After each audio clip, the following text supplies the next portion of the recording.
No podemos negar que el plástico es un material económico y versátil que ha permitido avances en muchos aspectos para la humanidad. Sin embargo, su consumo descontrolado, sobre todo en los plásticos de usar y tirar o de un solo uso, ha generado un problema de salud humana que se debe atender. La razón principal, el plástico tarda en biodegradarse, según del tipo que sea, entre 100 y 400 años, y se está acumulando en todos los rincones del planeta, desde las profundidades del mar hasta la cima del Everest, y en todos los organismos vivos, entre ellos el cuerpo humano. Desde los años 50, poco a poco, el plástico ha envuelto nuestra rutina. Envases, componentes automotrices, transporte, equipos médicos, aparatos electrónicos, eléctricos y aeroespaciales. Voltea a tu alrededor, está en todos lados y su uso extensivo y popularidad se debe sobre todo a su bajo costo y flexibilidad. Para dar un ejemplo, Coca-Cola inició empacando su bebida en envases de vidrio reciclables en 1894, pero con el surgimiento del plástico en la década de los 50, encontró un envase mucho más barato en el plástico de menor calidad. Desde que se están extrayendo los combustibles fósiles para producir plástico, pasando por su fabricación y ya en el mercado, descomponiéndose con el tiempo en microplásticos presentes en todos los ecosistemas y seres vivos del planeta, los plásticos afectan la salud humana. En este video exploramos los hallazgos científicos que demuestran cómo la presencia y acumulación de plástico en el ser humano está afectando su salud. En una segunda parte del reportaje exploramos las soluciones que hay al alcance de todos para evitar la incorporación de plásticos a nuestro organismo. Los plásticos entran en nuestro organismo a través del aire que respiramos, el agua que bebemos y el alimento que ingerimos. Han sido encontrados en nuestra sangre, cerebro, pulmones, riñones, corazón, testículos, placenta, arterias, leche materna y médula ósea. Un análisis que evaluó la evidencia de 50 estudios científicos concluyó que cada semana una persona mete a su cuerpo hasta 5 gramos de plástico, el equivalente a una tarjeta de crédito. Esto significa que al año a nuestro cuerpo entra alrededor de 1/4 kilo de plástico. Esto no quiere decir que este plástico se acumule, permanezca en el organismo y nos vayamos a llenar de plástico. Al ser estudios recientes los referentes a estos materiales y al haber sido muchas veces practicados en cadáveres, la ciencia está estudiando cuál es el recorrido que tienen los microplásticos una vez que entran a nuestro cuerpo. ¿Cómo es que en nuestra rutina nos exponemos más a la ingesta de microplásticos? Yo creo que hay varias cosas que hacemos en nuestra vida diaria que hacen que incorporemos plásticos a nuestro organismo, porque como ven, el plástico nos rodea por todas partes. No hay manera de no estar cerca de ellos, ¿no? Pero algunas de las cosas que son más evidentes, por ejemplo, es el caucho de las llantas que se libera, ¿no? Lo estamos respirando constantemente. Ese es uno de los que ahora hemos puesto atención más recientemente. Ese, pues creo que actualmente no hay mucho que hacer todavía, pero podemos ir cambiando nuestros hábitos de transporte, ¿no? Poco a poco. Sería, creo, la opción que yo le veo a eso. En nuestras casas estamos rodeados de plásticos todo el tiempo y definitivamente podemos hacer además cosas para evitarlo. Por ejemplo, en la comida, ¿no? Usualmente todo lo que compramos ya en el súper está envuelto en plástico, ¿no? Incluso las frutas dejan de tener su envoltorio natural, ¿no? De cáscara, y a veces ya vienen cortadas, envueltas en un cacho de unicel, ¿no? Con otra envoltura transparente de plástico, y todo eso puede estar liberando microplásticos a nuestra comida. Ahora, especialmente si calentamos plásticos en el microondas o en cualquier otro horno, ¿no? El calor también ayuda a liberar más microplásticos, ¿no? Y eso pues al final termina en nuestra comida y lo terminamos ingiriendo. También todas las botellas de plástico que utilizamos, el PET, ¿no? Incluso aquellos recipientes de plástico que pueden ser reutilizables para nuestra agua, pueden estar liberando microplásticos y también sustancias tóxicas que agregamos a los plásticos a nuestra agua que bebemos continuamente, o nuestra agua o la bebida endulzada de nuestra preferencia, ¿no? También el teflón y los utensilios de plástico que utilizamos para cocinar nuestros alimentos liberan también sustancias tóxicas y también microplásticos a nuestra comida. Ahora, otra fuente de liberación de microplásticos también es la ropa, que a veces no la tomamos tanto en cuenta porque ahora el poliéster y el nylon y todas estas telas que son pues de plástico han alcanzado a imitar muy bien las telas que no lo son, ¿no? Como el algodón, la lana. Entonces a veces ya no nos damos cuenta. Pero bueno, yo recomiendo mucho leer las etiquetas, ver de qué de qué está hecha nuestra ropa. Y no solo cuando lo usamos, porque también cuando lo usamos se liberan, pues siempre vemos, ¿no? Que uno hasta le hace así al suéter y sale polvito, ¿no? En todo ese polvo puede haber fibras de microplásticos y también con cada lavada que les damos se liberan microplásticos al agua de la lavadora que al final pues va a los ríos y a los mares y pues quién sabe puede volver a terminar adentro de nuestra botella de agua, ¿no? Entonces creo que esas son algunas de las fuentes más importantes de liberación de microplásticos. A los plásticos que nos rodean se añaden alrededor de 16.000 sustancias químicas que se usan, entre otras cosas, para volverlos más flexibles, resistentes y económicos de producir. Una cuarta parte de estas sustancias, alrededor de 4.200, se identifican como tóxicas y solo el 6% de ellas han sido reguladas. Según estudios científicos, varios de estos compuestos se han ligado a ciertos tipos de cáncer, trastornos del desarrollo neonatal, partos prematuros, desequilibrios hormonales y metabólicos como obesidad y diabetes, así como problemas del corazón. Sustancias como los bisfenoles y eftalatos, también conocidos como BPAs y DHPs, se parecen mucho a nuestras hormonas, lo que provoca que cuando entran a nuestro cuerpo, éste las confunda, interfiriendo en sus vías y funcionamiento. Un estudio encontró que los bebés de mujeres embarazadas expuestas a grandes cantidades de eftalatos experimentaron una disminución de su masa cerebral y un IQ ligeramente menor. También se ha demostrado que estas sustancias alteran la menstruación, la menopausia y la reproducción humana en general, afectando la capacidad para concretar los embarazos. Creo que la evidencia de los microplásticos y cómo se relaciona con la salud humana y el daño en los ecosistemas es bastante contundente, podría decirlo. Em, Nada más que se tenía por separado en estudios individuales y esto implicaba que pues tenía poblaciones, exposiciones diferentes, contextos geográficos diferentes alrededor del mundo, se han forjado distintas investigaciones. Hay una nueva publicación, un nuevo sitio web donde ya realizan una investigación donde hace una revisión de revisiones sistemáticas, donde en sí mismo compilan o sintetizan toda la evidencia ya existente. Y no solamente eso, sino que hacen un promedio, un ponderado de los efectos ya observados previamente en estos estudios individuales.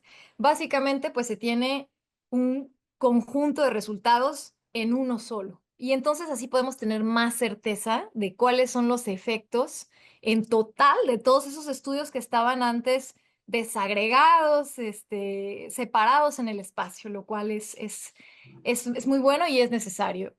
Y lo que se reporta en esta página, que también está disponible en la web, es básicamente que los daños del plástico son diferenciales, primeramente, en los niños, en las mujeres, en los hombres adultos también. Entonces, algunos de esos tienen mucho más evidencia que otros. Podemos pensar, por ejemplo, de la cabeza a los pies, los niños, por ejemplo, el daño cognitivo, el plástico tiene un efecto, una correlación con el daño cognitivo. En las mujeres podemos pensar en daños hormonales sobre la tiroides. Podemos pensar en adultos en la deposición o en la acumulación de los plásticos o microplásticos sobre los órganos. Recordemos que pues, los microplásticos tienen la novedad es que ya estábamos expuestos a los macroplásticos por contacto, ¿no? Pero la novedad de los microplásticos es que los podemos ingerir muy fácilmente por el tamaño de menos de 5 milímetros y nanoplásticos del tamaño de una partícula de polvo, ¿no? Entonces los podemos ingerir y los podemos respirar, ¿no? Inhalar. los podemos ingerir a través del agua, de la comida, de otros animales que ingirieron plástico previamente del mar, ¿no? Bueno, volviendo a nuestro mapa, donde estaba los daños por plástico sobre los cuerpos humanos. Estábamos en la deposición sobre órganos, pero también tenemos otros daños, por ejemplo, hablando de órganos y de partes del cuerpo humano, el intestino. También encontraron algunas correlaciones con cáncer hepático. em, Estamos también con temas de infertilidad, em, bajo conteo de esperma en el hombre, inclusive algunos efectos sobre ya la cuestión del embarazo, ¿no? Que podría ser, ahora ya me recuerdo, diabetes gestacional, hipertensión en la mujer, daños cardiovasculares generales en el hombre. Entonces, todos estos se han encontrado en el conglomerado de estos estudios, y el promedio de los efectos observados vaya dándonos bastantes cuestiones para preocuparnos en materia de salud. Claro, las exposiciones varían, la bioacumulación, o sea, a lo largo del tiempo, qué tanto estamos expuestos a los plásticos, sin duda es diferencial. Y los tipos de plástico también varían, ¿no? Algunos son más perjudiciales que otros. Hay diversos otros efectos correlacionados en el ser humano, pero bueno, no me alcanzaría la conferencia la entrevista para terminarlos. Lo importante es que sí, está bastante comprobado. El que más se ha investigado ahora, yo diría que se basa en dos enfermedades, que son los disruptores endocrinos. Todas estas enfermedades de tiroides, de páncreas, de glándulas suprarrenales, de hipófisis, de hipotálamo, de hígado, de basto, de timo, todas estas son nuestras glándulas, y en cada una hay un aumento de estas enfermedades, y le pusimos los médicos, ¿no? Disruptores endocrinos, porque no son las únicas sustancias, pero sí son las más comunes cuando uno hace una historia clínica y va descartando todas estas otras cosas. Y luego la otra gran enfermedad, pues, es el cáncer, que también, como es multifactorial, es muy difícil demostrar en un solo estudio que una sustancia es la causante, porque es una enfermedad multifactorial, pero definitivamente es una realidad que ha aumentado el número de casos de cáncer, de tipos de cáncer diferentes que antes no existían, ahora se ven más comunes, se ven nuevos cánceres en edades más jóvenes, que no necesariamente tienen que ver con las patologías conocidas de hace 20, 30, 40 años. El panorama se agrava si consideramos que, según cifras de la propia industria que fabrica plásticos, la producción de este material se duplicó entre 2000 y 2019, alcanzando las 460 millones de toneladas por año, y se prevé que casi se triplique para 2060 si no se hace nada al respecto. Los microplásticos tienen un tamaño de alrededor de 10 micrómetros, aproximadamente una quinta parte del grosor de un cabello humano. Cuando se descomponen en pedazos más pequeños, se convierten en nanoplásticos, 10 veces más pequeños. Veamos un ejemplo de cómo viajan estos plásticos hasta llegar a nuestro cuerpo. Una camiseta de poliéster presenta una pequeña fisura y, al dar vueltas en la lavadora con agua caliente, desprende miles de microplásticos que, con el drenaje del lavado, van a dar a un río o a una tierra de cultivo. Estos pedazos de plástico son ingeridos por un insecto o una lombriz de tierra. Luego llega un ave, una lagartija o un pez y se los come. Posteriormente, una persona come un pescado o un ave que contiene estos mismos microplásticos. Como vemos, la vida de la prenda que se nos rompió puede ser corta, pero los plásticos que desprende pueden viajar alrededor de nuestro mundo natural por siglos. Un efecto añadido de la crisis de los plásticos es el impacto en la salud mental que provoca en las personas sentirse impotentes ante este panorama. Parecido al efecto de la ansiedad climática, que ya estudia la psicología, la plastifobia es un tema de salud mental que está con nosotros. Hay unos que se abruman y pues esos que se abruman, los que ya no nos abrumamos o nunca nos abrumamos, pues los tenemos que convencer de por qué no sirve de nada abrumarte, mejor toma acción, o sea, la acción y que no se quede en la teoría, ¿no? Los que son más pasionales y quieren hacer todo, bueno, o sea, estaría incluida yo y queremos estar en todas partes y todo hacer ya, bueno, pues tenemos que jalar a los demás y todos esos montones, porque la realidad es que todavía son millones de personas las que no se han enterado de que esto existe. Entonces, por eso pienso que es una acción. Si ya te abrumaste tantito, toma acción y comunícaselo a tu alrededor y haz algo para cambiar algo, mucho, poco, cada vez más.